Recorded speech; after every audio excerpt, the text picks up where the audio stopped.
Ça, j'adore.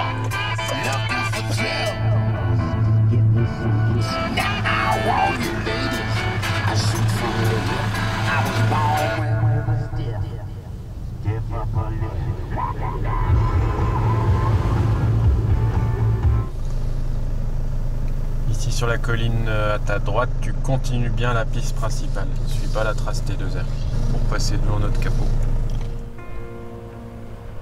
Quand je suis revenu sur le Dakar en 2020, il me fallait un directeur sportif ou alors un coordinateur sportif, on l'appelle comme on veut.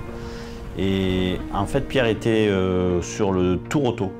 Et il avait ce rôle-là sur le Tour Auto, donc il avait une expertise, il connaissait bien les outils qui sont les mêmes. Ok, et là, si je les affiche... Mais ça, tu peux le faire à l'enregistrement? Non, c'est ça la merde.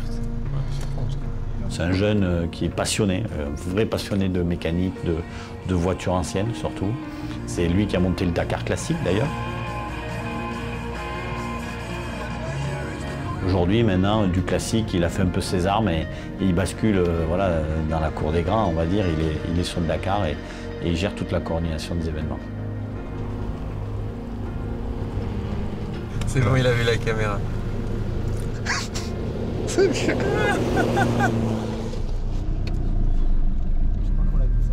On est vraiment sur la finition, là. On est sur des changements de quelques centaines de mètres parce que le terrain est comme ça et il y a des nouvelles pistes qui se créent, d'autres qui disparaissent avec des pluies, surtout ici dans des wadis comme ça, dans des lits de rivière.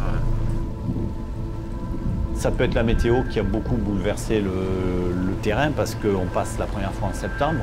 Il suffit qu'il y ait beaucoup plu entre septembre et janvier, ça laisse quand même 4 mois. Forcément, le terrain a changé.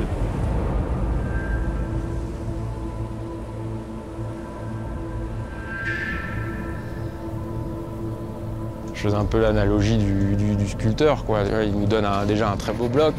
Derrière nous, on vient un peu commencer à casser dedans. Et puis c'est Pablo qui, derrière, donne la sculpture finale.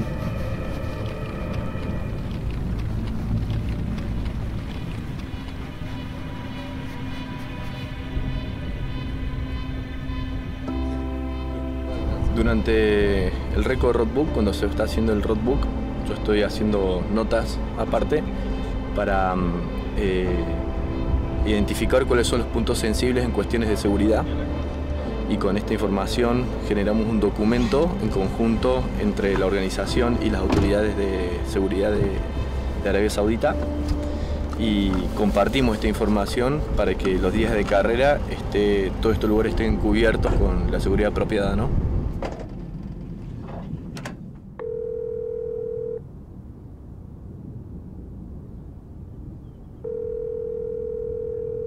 Ouais, David, ça va? Bah, du coup, là, pour sortir l'étape 1, ça va être du 2 jours et demi. Hein. Vincent, vous ne ferez pas? Je pense pas. Quand vous allez finir la première étape, oui. Tu sais, Elena Kia, là, ils ne ont pas donné de bivouac encore. Non, oui, bien sûr. En fait, pour le moment, on n'a que 2 options au niveau de la station 10, mais j'ai posé des options sur la route de Médine.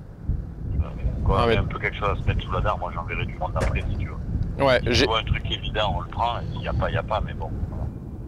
Je vais sortir du côté itinéraire et je vais penser à toutes les autres familles qui sont en demande d'informations pour eux travailler de leur côté sur leurs aspects qui les concernent, sur la logistique, sur les mouvements d'équipe, les avions, pour envoyer les personnes, à quelle heure ça passe, à quelle heure il faut être absolument là, à quelle heure il faut ouvrir le bivouac. Et ça, en fait, ça découle de nous, en fait. Et on ouvre la vanne des informations à partir du moment où on a une certitude, on ne commence pas à les faire bosser pour rien. Allez, bon bah allez, à demain. Allez, bon courage. À plus tard. Il n'y a que des hommes de caractère dans cette route. Mais voilà, chacun reste à sa place et apporte son expertise, son savoir-faire et ça fonctionne. C'est pas facile non plus pour eux, mais ils arrivent tous à surpasser et aller plus loin que leurs propres intérêts ou leurs envies personnelles ou autres. Et ils se mettent tous au service de l'équipe ou au service de Pablo quelque part, parce que c'est un peu ça pendant 15 jours et ça fonctionne très bien.